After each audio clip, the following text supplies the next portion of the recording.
You know those corporate strategy plans? They can be super dense, packed with jargon. But what if we could crack one open and see the actual story of a company's ambition?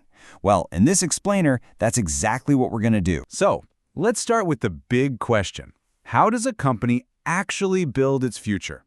I mean, how do they get from who they are today to who they want to be in, say, 5 years? The answer really lies in a strategic plan. It's their detailed blueprint for growth. Okay, let's dive right in. At first glance, a table like this, it can look kind of like a big, confusing puzzle, right? But buried inside all these numbers and deadlines is a really compelling story of transformation. So our job here is to break it all down, piece by piece, and see what it tells us. Every great plan, whether you're building a skyscraper or a business empire, it has to start with a rock-solid foundation. And this company, they're no different. Their first big moves are all about upgrading the core engine of the business, both operationally and financially. So the first piece of that foundation is something called an ERP. Think of it as the company's brand new digital nervous system. It connects everything, finance, inventory, you name it, making the whole operation run smarter and faster. By getting this fully deployed in fiscal 26, they're basically laying the digital groundwork for all the growth that's about to come. Now, alongside that digital upgrade, they're making a huge financial one. They want to boost their gross margin level, or GML. All this really is a measure of how profitable each sale is.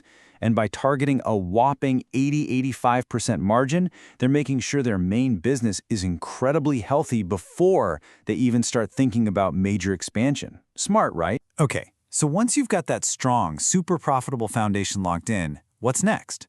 Well, now you're ready to fire up the first real engine of growth, diversifying your products.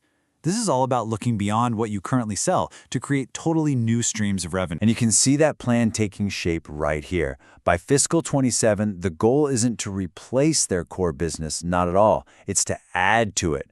They're aiming for a new advanced gold line to bring in 10% of revenue and a diamonds line to add another 4%.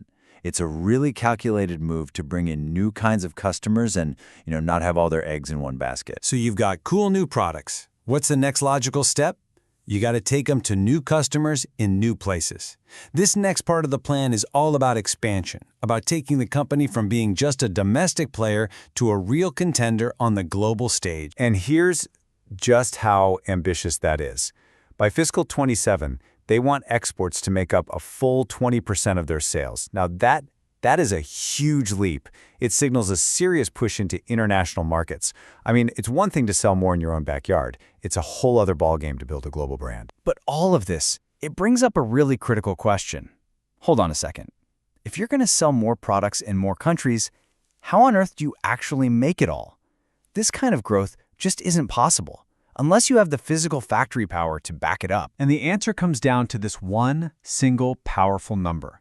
The long-term vision, stretching all the way out to fiscal 28, is to ramp up production capacity to 4.5 tons. And let me tell you, this isn't some small adjustment. This is a massive scaling of their manufacturing muscle, and it's all designed to meet the future demand they're working so hard to create. Growth is exciting, no doubt, but it can also be incredibly expensive and pretty risky. So the final piece of this whole strategic puzzle is making sure all of these big moves are actually sustainable for the long haul. It's all about achieving true financial fitness. A huge metric for this is the working capital cycle. Now, in simple terms, this just measures how quickly the company can turn its investments, like raw materials, back into cold hard cash in the bank. Their goal is to shrink this cycle down to less than 55 days. Why? Because it means cash moves way faster through the business, making it more nimble and a lot more efficient. And all of that leads to this, the ultimate financial milestone also targeted for fiscal 27, hitting positive operating cash flow. For a growing company, this is the holy grail. It is that magic moment when the day-to-day business starts generating more cash than it's spending. In other words, the business finally pays for itself, it becomes self-sustaining. So let's just step back and put it all together.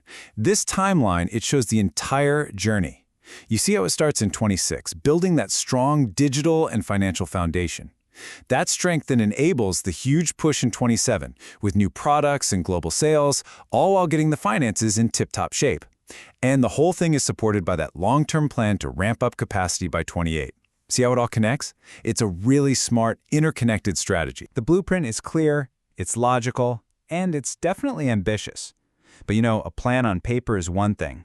Executing it in the real world, that's something else entirely. And that leaves us with one final big thought. What's out there that they can't see? What unforeseen challenges, a market crash, a new competitor, some global event, could pop up and put this very careful, very clever plan to the ultimate test? That right there is the question that's going to define the next chapter of their story.